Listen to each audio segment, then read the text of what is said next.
Can I give my book a plug?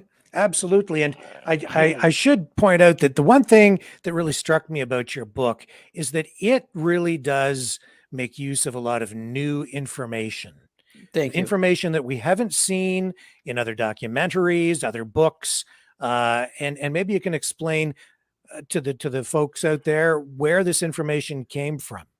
Okay, this is the book. It's called JFK Revisited Through the Looking Glass. Okay, which you can get, Barnes and Noble or Abbey Books, Amazon, etc. What it consists of is the two screenplays to the 2 hour and the 4 hour one, and also excerpts of interviews we did. We did about 30 interviews, a little bit more than that for the film.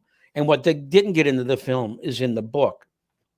What we relied upon in this endeavor, and this is what I told Oliver we almost had to do, is we had to rely upon the declassification process of the Assassination Records Review Board, which was in office from 1994 to 1998, and declassified something like 2 million pages of materials, okay, that were left over about the Kennedy assassination.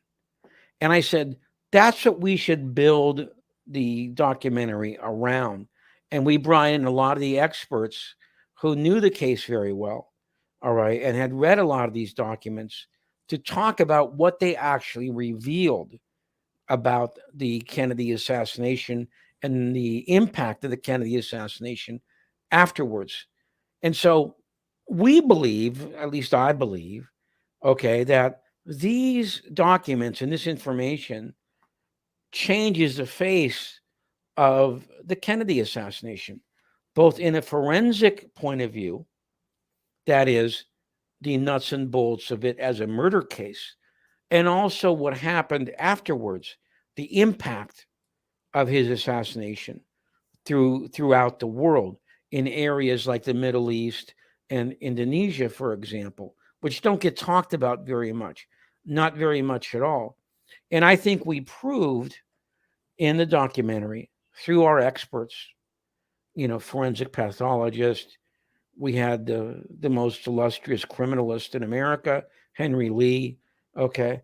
And through this information, I think what we showed is that Kennedy was killed, in a crossfire, and the fatal shot that killed him came from the right front. Okay.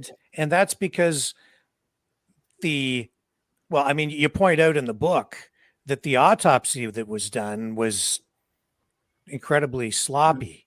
And well, it was worse than that. Beyond that, right? Worse than that. It was worse than that. Even worse. And then because we had, we had numerous experts in this kind of a case. You dissect the fatal wounds. Okay. Well, in this case, neither wound was dissected. All right. And neither the wound in the back or the wound, or maybe more than one, in the skull. And Henry Lee said to us, okay, that if you do not dissect the wounds in a murder case, you cannot map out a trajectory for those bullets. All right. And he said this to me twice. He said this in a private interview I did with him out at Malibu. Okay. And then he said it in front of Oliver, because I told Oliver to ask him that question, So if you have what is the best criminalist, the best reconstruction guy, a guy who makes like $3,500 a day by these, clients calling him in to try and reconstruct a crime, if he says that, then I'm pretty sure you can't do it. Okay. And so what happens is, this case, what you have is made up trajectories. That's what you had as a result. Okay. They simply would never stand up to scrutiny in a court of law, especially if you bring in Pierre Fink's testimony at the Clay Shaw trial in New Orleans, when Garrison asked him more than once, why did you not dissect the wound in the back? He had to ask him that question 8 times because he didn't want to answer the question. And so finally the judge had to order him to answer the question. And he said, because there were certain military brass in the room that advised us not to do that. And as we showed in the film, one of those guys was Curtis LeMay. Okay. What he was doing in that autopsy room that night. I mean, talk about trying to explain something. What the hell was he doing? Why did he lie about where he was that day? Why did he break orders about not coming in to the airport they advised him to do, which was Andrews Air Force Base, and said he came into National Airport? Okay. What was he doing there? What was he doing? As Doug Horn says in the film, was he smoking a cigar to celebrate his triumph over his former president? They were literally doing that. They were smoking cigars in the autopsy room, which you could never do today. No, but everybody smoked back then, and they're like, having a nice cigar, standing over Kennedy's body as if to say, "We got him." Yeah, the last time I have to deal with this guy. All right, so hard to believe. Yeah, go ahead. So these are the kind of things that we wanted to put through in the film, okay, to show that forensically, that it's almost a lead pipe cinch that Kennedy was hit from the front. And we have a couple of doctors talking about how the fragment pattern with the tiny fragments, the dust-like fragments in the front and the larger fragments in the back, how that betrays a shot from the front. And then we did the whole cover up by the House Select Committee that said there was no hole in the back of Kennedy's head, when in fact that's not true at all. That now all the witnesses that are declassified and the drawings show between Bethesda and Parkland that there was a big hole in the back of Kennedy's skull. So if you put those two things together, actually three things together, then I think you can pretty much say that somebody killed Kennedy from the front, and that couldn't have been Oswald, of course, So those are the kind of things that we tried to do. We tried it through a new forensic calculation with this new information, to prove that Kennedy was killed in a crossfire, and that a massive cover-up took place almost immediately afterwards. All right. Well, I've been to the museum. I stood at the window. I looked down, and I thought, no way. No way. No freaking way. No and then I freaking see way. the new information in your book about the questions surrounding the authenticity of the gun that they said that Oswald used. I was not aware of that information until I read your book. Fascinating. There's a, the rifle in evidence is 40.2 inch, called a short rifle. The rifle that they say Oswald ordered was a 36-inch carbine. How about that? And it grew. If you can believe it, like magic. The Warren Commission never said anything about this. If you read the whole 888-page report, they never tried to explain the difference in the two measurements. Why is it a different rifle? What the heck happened? And then the other thing that we did is the testimony of John Stringer, who was the autopsy photographer, and the ARB examined him in a special session, and he ended up denying that he took those pictures of Kennedy's brain. Right. Okay. And he said, I did not use that kind of film, and I did not use that kind of photographic process. And so the Jeremy Gunn then asked him, are you ready to deny that you took those pictures? And he said, if those two things are true, then no, I did not take those pictures. So then the question becomes, who took the pictures? Who took those pictures? And why did they do it? Why did they have to take? And then we talk about how everybody said that a huge part of Kennedy's brain was gone when they had him there at Parkland Hospital and then at Bethesda. Now, what you see in the pictures is not just a fully intact brain, but a brain that is actually over the weight that it should be. It's 1,330 grams is what a full male brain should weigh, because they did this study in Europe where they actually weigh these things. Well, this brain was registered at 1,500 grams. How on earth could it be bigger than the average when you see Kennedy's head explode in the Zapruder film and all this blood and tissue goes up in the air, where you see it all over Jackie Kennedy's, where she's extending herself out the back of the limousine. And she said later, I was trying to get a piece of his brain that had flown out the back. And she gave it to the doctor at Parkland Hospital. And, you know, most of that material, I think, ended up in the car on the back seat. When you see the photographs of the back seat. Yeah, it's all bloody and there's all this tissue over the back seat. Why was the Secret Service trying to clean the car? Immediately. Why were they doing that? Yeah, they're out there at Parkland with buckets of water. Yeah, with a bucket and a sponge. Rubbing her down. What the hell are you doing? You know, destroying evidence. It was the evidence destruction team. Never been explained. Right, exactly. That's certainly what it looks like. You know, so that's another thing that we used to try and show that the information we have today is a quantum leap beyond the information that we had back then, you know. And do I have enough time to do? Oh, yeah, I do. Okay. The third thing that we tried to concentrate on was the testimony of the three secretaries on the 4th floor of the Texas School Book Depository, which I think is very compelling.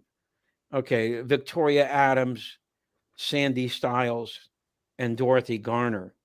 Okay. They all said that we ran out of the office. There was a Scott Forsman Company book office there. We ran out of the office about 15 to 30 seconds after we saw the limousine disappear underneath the trestle. There's an overpass there on Elm. Okay. And then we ran. And they ran down the stairs, and Dorothy Garner stayed on the 4th floor. All right. Now, before I say this, I want everybody to understand it. And it's something I said on the DVD commentary to the film. I was there in 91 where it wasn't closed off. So as Rick is talking about, I got to see the view out to 6th floor. Yeah, they won't let you get that close. No, you can't do that today. Right. And I was on those stairs. Those are not the kind of stairs you have in a modern office building, which are usually short and kind of cushioned. These are the old, rickety, tall wood stairs that you see in old Western movies. It's hard enough to believe that all three of them wouldn't have seen him. It's almost impossible to believe they wouldn't have heard him unless he slid on these tennis shoes or something after he pulled out, you know. So I thought this was very compelling, okay, and that it gave Oswald, as they say in the legal trade, it gave him a pretty strong alibi that he was not on the 6th floor at the time of the shooting. So those were and I left off one. The testimony of the three secretaries, John Stringer saying, I didn't take those pictures of the brain. Okay. The oversized weight of the brain. And also, of course, the rifle, the different rifle, and CE-399, which is the infamous, you know, magic bullet. Okay. Which they say went through. Oh, it's magic, all right. I loved Cyril Wex talking about this. Me too. He couldn't keep a straight face at the end. He started breaking up. Okay. And he said words to the effect, anything you want, anything you need, this bullet will give it to you. It is truly the magic bullet. Okay. And so that was, and what we approached it in was, could a bullet that did all this emerge in the relatively intact state that it is? And that's why we had Joseph Dolce, who was a doctor during World War II that dealt with wound ballistics. And he was actually working for the Warren Commission, although they didn't want to hear what he said. Okay. He said, no. He said, we took literally dozens of these bullets out to the rifle range, and we fired them through numerous, you know, deceased animals. Okay. And none of them came back in the state that this one was in. All right. They were all smashed. Okay. Usually from the nose in. Well, this one doesn't have any damage, serious damage at all on it. So that's the first way we did it. And then we tried to do it through what is called chain of custody, because Gary Aguilar and Tink Thompson interviewed Bardwell Odom. And if you look in the documents that were declassified by the ARB, he's the guy who they sent to certify the chain of custody of the bullet. And he talked to the first two witnesses at Parkland Hospital, Tomlinson, okay, and O.P. Wright. And it says that they all said that, yes, this was, well. And they all initialed this bullet. Right. And there were initials on it. And so they carved it in there. Gary and Tink went to Bardwell Odom, who I think was living down there in Texas. Okay. And they showed him the documents. Okay. And he reads them and he goes, what? He goes, I did no such thing. I never carried that bullet around to any of these witnesses. And I sure as hell would have remembered if I showed it to O.P. Wright, because O.P. Wright was a friend of mine. I knew him from the days that he worked in the sheriff's department. So no, I did no such thing. So this is the other thing we tried to show, that there is a very serious question about the chain of custody on CE 399, that I do not believe would stand up, in a court of law if you really had a real trial, which of course Ruby I don't think they ever intended to have a trial. Ruby eliminating Oswald, Yeah. Sure took care of that, didn't it? How convenient. Okay. Yeah. Problem solved. So this guy walks down the main entrance, okay, hides behind these policemen, jumps out with the timing of the two horns, at that time, and eliminates Oswald. So there will be no trial for Lee Harvey Oswald. All right.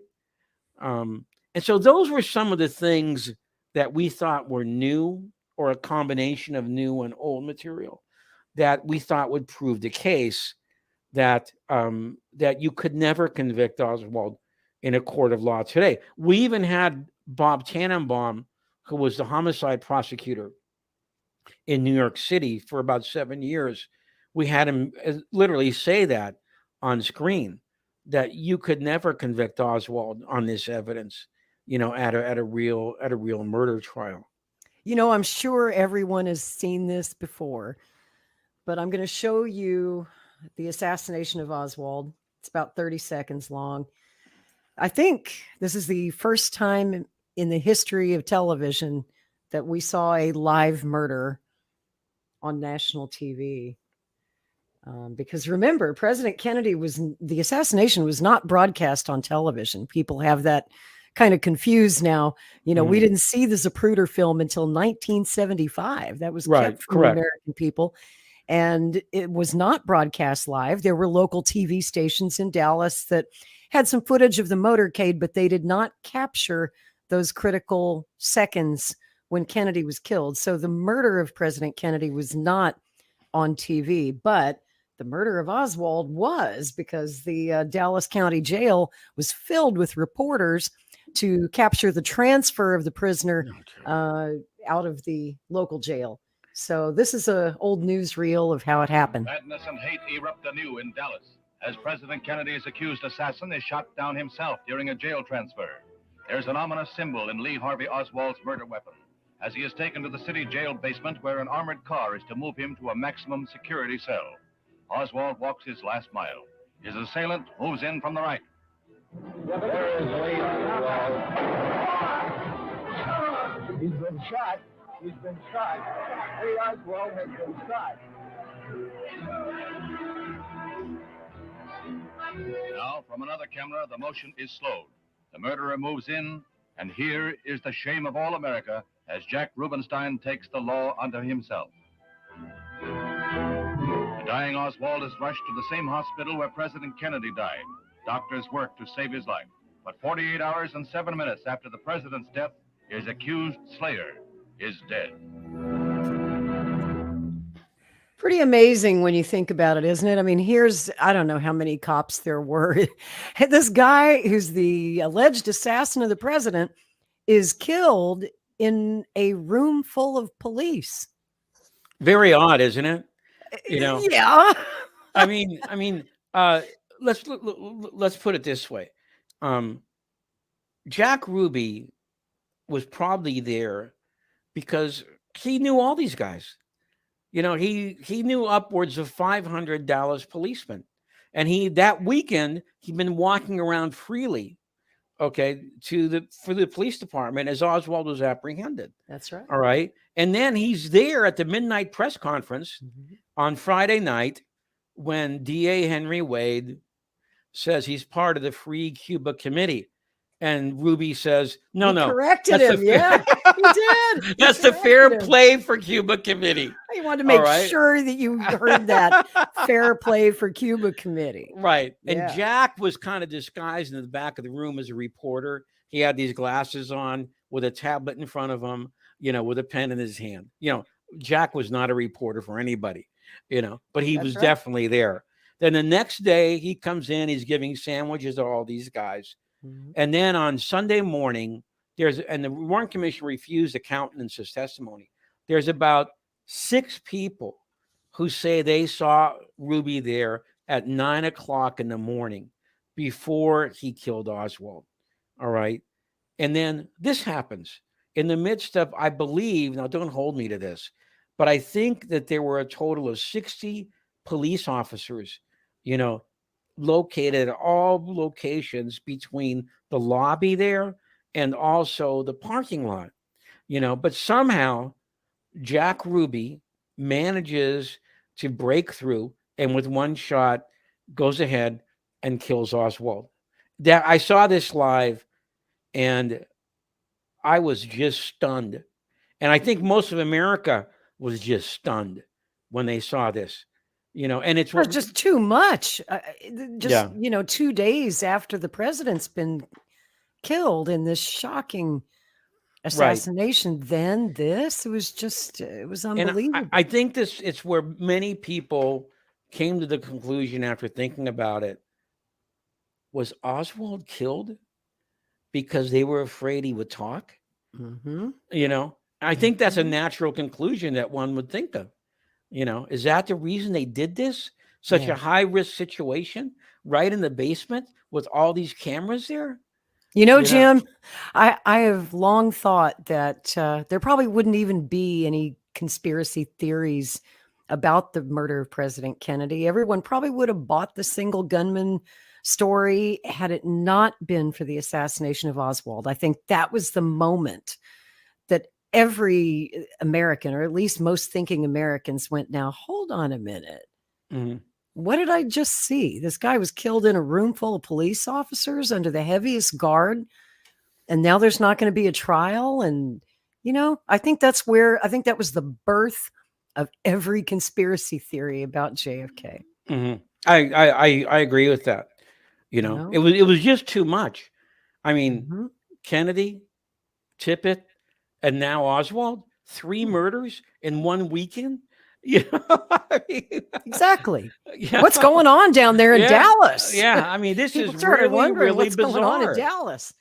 You know, I wanted to ask you. Speaking of Dallas, how many years now have you been organizing the annual JFK Assassination conferences there in Dallas? And can you tell me just a little bit about this year's event, which is coming up on the 22nd next month? And no, actually, I think it's the 18th through the 20th. Yeah, November starts a little early this year. Yeah, right. Yeah. Okay. I actually have not been involved in this set of conferences, although I'm part of I usually go down there. All right. And I'm gonna be at this one, and they want me to talk about, you know, the making of the movie. All right. Which there's a lot of interesting stuff that went on in the making of this movie. But I also believe that Gary Aguilar will be there.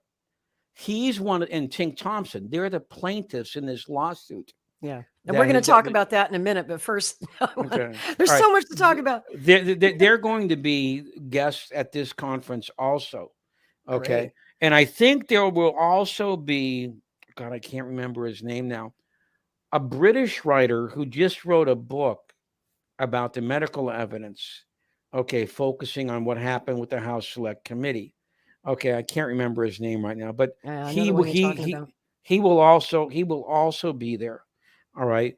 And I think there's going to be something like about 15 guests, and there's going to show, I actually think they're going to show the 4-hour version of JFK Destiny Betrayed. Cool. Okay.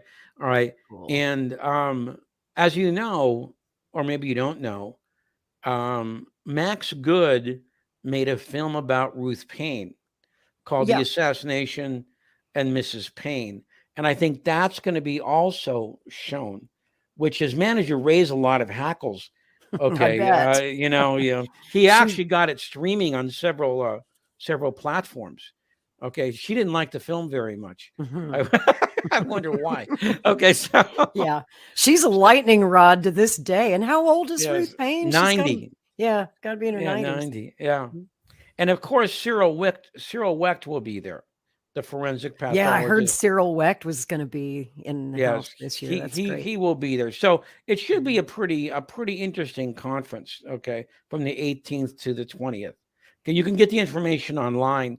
Just go to CAPA and you can get it, all the schedule and everything. Is that CAPA.org? I think so. Website? Yes. Cool. Yes. Because we do have a lot of listeners in the United States. Coalition Against Political Assassinations. Paul Blow from Quebec is going to be there. Okay. He's going to make a speech about how textbooks portray the Kennedy assassination in a wrong way. He actually called some of the writers. You know what they said? When he asked them where they got the information, he said, well, there's this Posner guy. Okay. And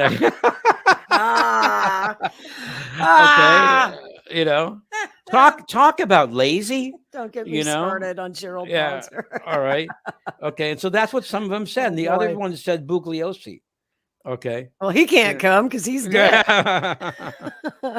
All right. So anyway, so those will be some of the talks that, it should be a very interesting kind of a conference. Well, it sounds great this year. And I know, obviously, we're all excited about JFK Revisited. I know that'll be a big topic of conversation in Dallas. I wanted to talk a little bit about your long, long relationship with Oliver Stone. Some 30 odd years now, how you guys met, and how this friendship and partnership evolved to bring us to where we are today with this new film and book, JFK Revisited. Well, I did not work on JFK. What happened, the 1991 film, what happened there is he wanted me to do a documentary film that would be put on the DVD version. Okay. And so I did. And I think it's called The New Documents. It was supposed to be 15 minutes. It ended up being a half an hour. Okay. And that's where we first started working together, was on a DVD version of the 1991 film JFK. Now, he did an introduction for one of my books, and I think it was the JFK Assassination, The Evidence Today. And I went down to his office because he wanted to talk about some of the ideas that he should stress in the introduction. The producer, Rob Wilson, happened to be there. And I don't know how it got brought up, but it did. My speech at the 2013 Cyril Wecht conference. And Oliver wasn't there that day. And I told him it brought down the house, which it did. I'm not bragging or anything. It was about Kennedy's revolutionary foreign policy. And because nobody ever done that before. And so that's why I created standing ovation and everything. And so 2 weeks later, Rob Wilson calls me up and he says, Jim, bring down your PowerPoint from the Cyril Wecht conference. Oliver wants to see it. And so I brought it down. We showed it there in his office. And that's what started the movie. And he said, okay, fine. Let's do something with this based upon this.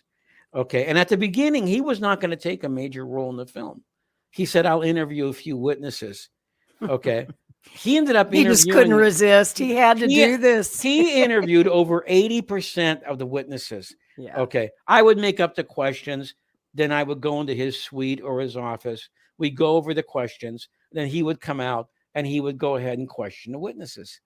Now, what makes the film, I believe, is the fact that we interviewed so many people. You will never see another JFK film with this many people involved. And you haven't seen one in the past simply because it's too expensive. Okay. This is what happened. It was cheaper to go to them than it was to bring them to LA. So we went to Georgetown, we went to New Orleans, we went to Dallas, we went to San Francisco, and we interviewed these 30 some witnesses. Okay. And to this day, I can't believe we did it, but we did. And that's what makes the film. And Oliver hired 5.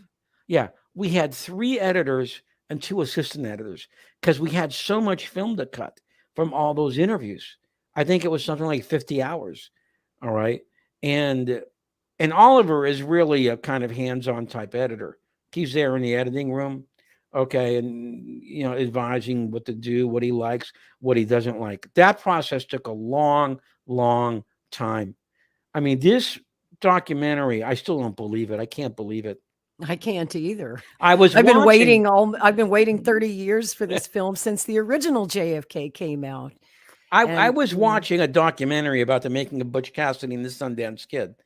And George Roy Hill, the director, says in that documentary, I spent 1 year and 3 months on Butch Cassidy and the Sundance Kid. You know what I said? I said, that's nothing. We spent 3 years. It was about 3 years. It was 3 years on JFK Revisited. So then, by the way the way this got started, Oliver's lawyer saw the first rough cut of the film. And she says, I want to see a backup on everything you said about these doctors. Okay. And she said, this is some really serious stuff that you're saying. All right. And so Rob calls me up and he says, Jim, you have to annotate everything in the medical section with footnotes. Okay. And I go, all right, fine, if that's what I have to do. And then he says, whatever you do, don't call the lawyer. And I said, well, why? And he goes, because she's $650 an hour. That's why. Okay. So that's how the book got started. Okay. Was I had to do this for this attorney. Okay. This high priced, Hollywood type attorney. You're the fact checker. Yeah. Right. Yeah. That's right. Writer, researcher, fact checker, proofreader, all this stuff. And since Oliver is not with us today, I wanted to give him his say. I had a brief clip I wanted to play for you. This is a talk that you and Oliver gave together a few years ago at I'm a member of the Future of Freedom Foundation. Jacob Hornberger, great libertarian. This is in Virginia, I think. Yeah, it was. And this is I don't know, a few years back, but this is you and Oliver talking about the attacks that Oliver has suffered, for his work on JFK specifically. You guys, can you see this? Yeah. Here we go. Yes. Right after the election. Okay. Oliver, I want to ask you something about JFK that you obviously got a lot of adverse reaction from the mainstream. And yet you were responsible. That movie is specifically the blurb at the end of the movie that talks about all the secrecy of the records. That movie was responsible for this monumental law of the JFK Assassination Records Act that has been so instrumental in helping us to understand the nature of the national security state, especially during the Cold War, Operation Northwoods. Curious to what your reaction is to this horrible attacks that you were receiving, but at the same time knowing that you had achieved something positive here. Well, it's a tough question. It's something for autobiography, maybe. In terms of my career, it hurt my career in many ways. Yes, although my name is recognizable, it certainly hurt my career. No question about it. I could argue that in the book.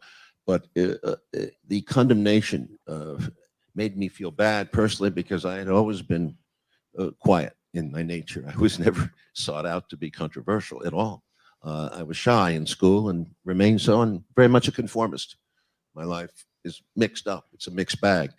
So all the attacks did hurt, and they scarred me. The truth of the legislation, of which I'm supposed to be proud, is that it was really legislation that was passed in reaction to the film in order for Congress to deny that I was on the right trail. So the idea was, we'll dump a lot of papers. It'll be so confusing, over in 10 years or whatever it was, it will take, and then people will forget all about it, which is what they do with 9/11, which is what they do with pretty much any investigation. And hopefully the Russian investigation will end up somewhere in that mess of American society hysteria. Anyway, that was, so at the time, it hurt.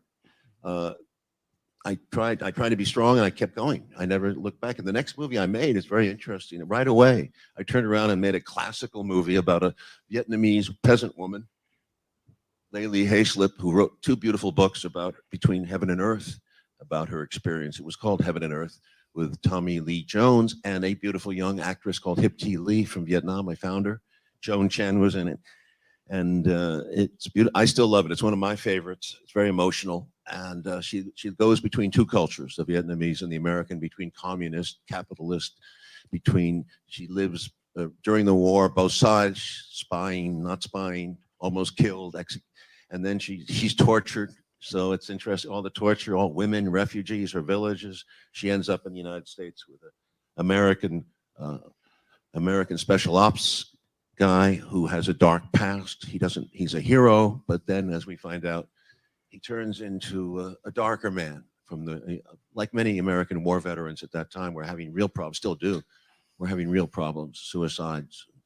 Anyway, it goes to that place. So both societies, America is corrupted by that war, is corrupted by the Vietnam War. The callousness comes back to America. And I love that contrast. And it was very daring, critical, and of course died at the box office. But before, to his credit, he answered every single one of those attacks on his movie. And if I'm correct about this, they didn't want you to answer the Lardner thing. You had to threaten to take out an ad because they just didn't want to run anything by you in response. No, it was quite a defamatory article. There was other ones too, but the Lardner piece, I got on the phone. Frank Mankiewicz was my advisor. He had been Bobby Kennedy's press secretary.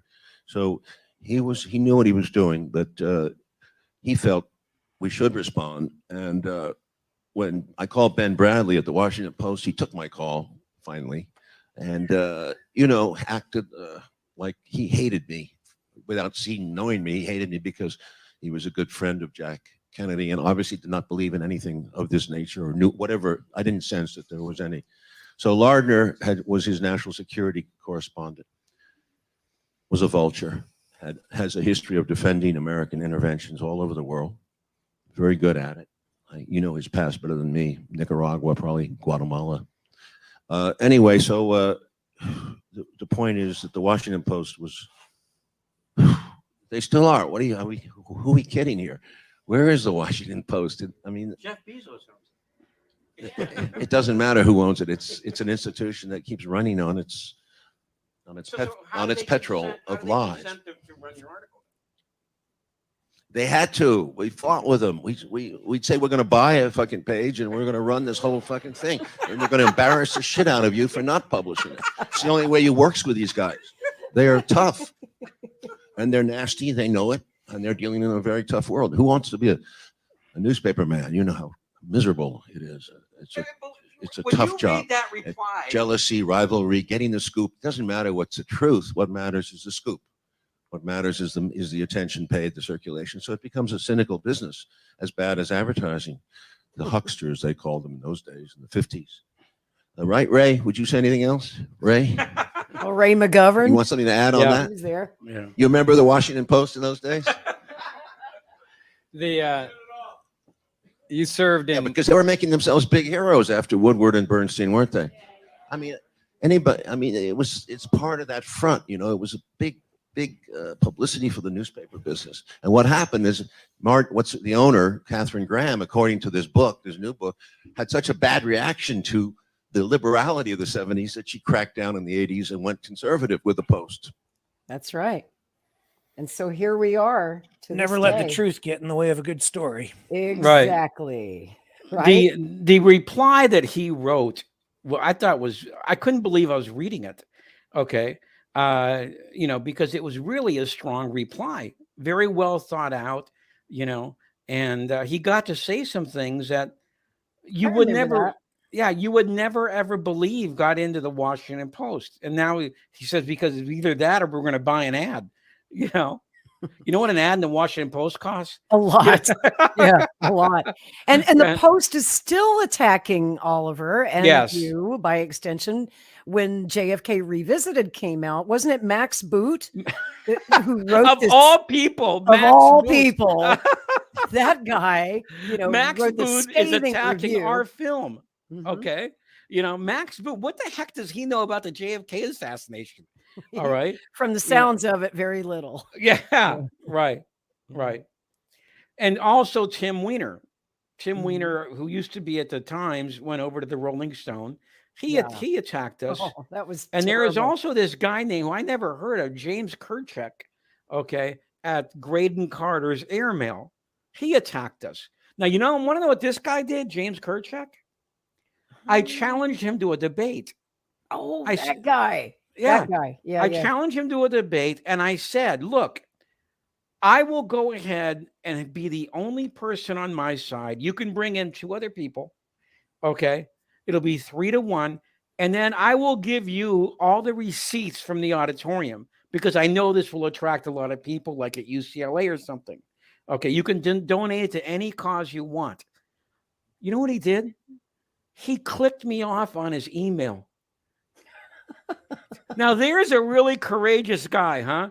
A guy who won't even talk to me in public, but will go ahead and pound all the typing keys when he knows that he's alone by himself. But that's what these guys are like. That's what they do. Yeah.